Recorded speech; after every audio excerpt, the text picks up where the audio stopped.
some tips and tricks for knitting the water shawl.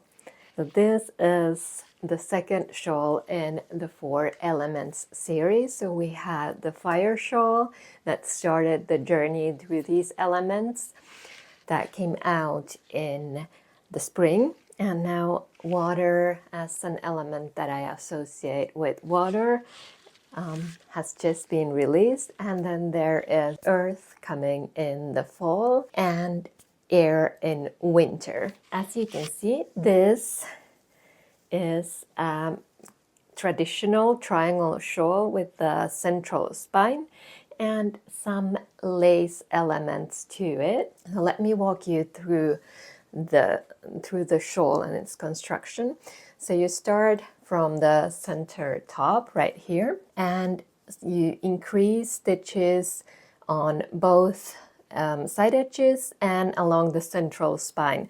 Now for the edges, there is a small garter stitch edge after which the increases come, and the same things happens here in the center. So instead of a single central stitch, there is a column of garter stitch, and the increases happen on both sides of that.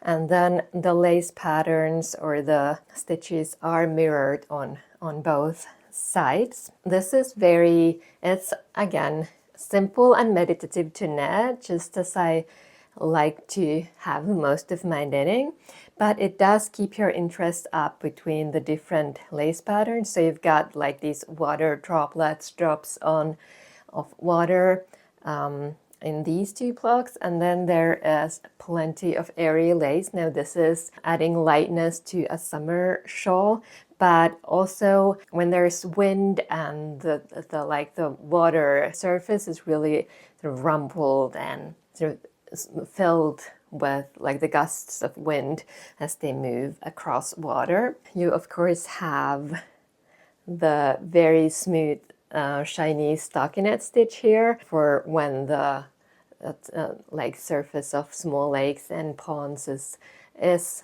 very still. It's like a mirror. And then of course you've got waves out in the ocean and waves crashing in the shore. Whatever waves you want to imagine, that's what's here. And as you can see, I did not block the edges straight except for the top edge, of course. So what I usually do with shawls is that I insert my blocking wires through the edges and pin the edges of the shawl straight with that, or slightly curved with those. But for this one, since the lace pattern here naturally creates these waves, and a wavy, like as you can see here, it does this wavy sort of motion with the fabric or within the fabric to sort of enhance that and bring that out in the finished shawl as well. I did not use the blocking wires like evenly around the edges, but I instead inserted them at the natural sort of crests of the waves and just blocked the shawl using those. If you don't have blocking wires, you can do that with pins. If you want it to be more of a gentle curve, use 2 or 3 pins for each crest instead of just one. One will give you a more of a pointy edge, but it still works nicely. And if you like it straight, you can certainly do that. But I kind of wanted to keep it nice and flowy throughout the edges as well. I used a silk merino mix, 50% silk and 50% merino. Now this is an old maiden aunt 4-ply base that I have had in my stash for a long time.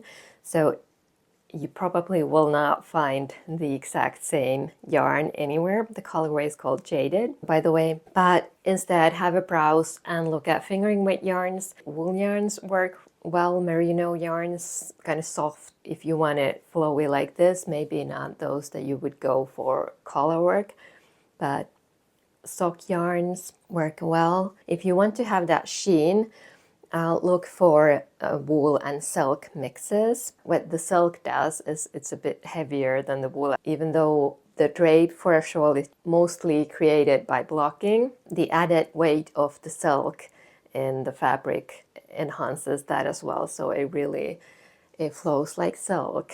And it feels a bit cooler against the skin on a summer day as opposed to 100% wool skein wood. I understand that can make the yarns more expensive, so you can substitute with, say, your favorite sock yarn. And all you need for the laces are to know how to do yarn overs, knit two together, and slip slip knit SSK decrease. And the increases in here are done with the make one left and make one right. You can substitute with other ones if you don't like those, but just be aware that knit front to back will give you a slightly different look to the spine especially. And this is again a shawl where I highly recommend you block the finished knit. Otherwise the different lace patterns will just gonna scrunch up and it won't look as flowy and airy, and it'll be a lot smaller straight off the needles as well. And if you are unfamiliar with blocking, I've got a whole kind of vlog tutorial where I walk you through the blocking process and how I do it. Yes, the second installment to the Elemental Shawl series is now out. And you can find the pattern in my Ravelry store. A link is down below. I hope you enjoy it, and thank you so much for watching. I will see you soon again.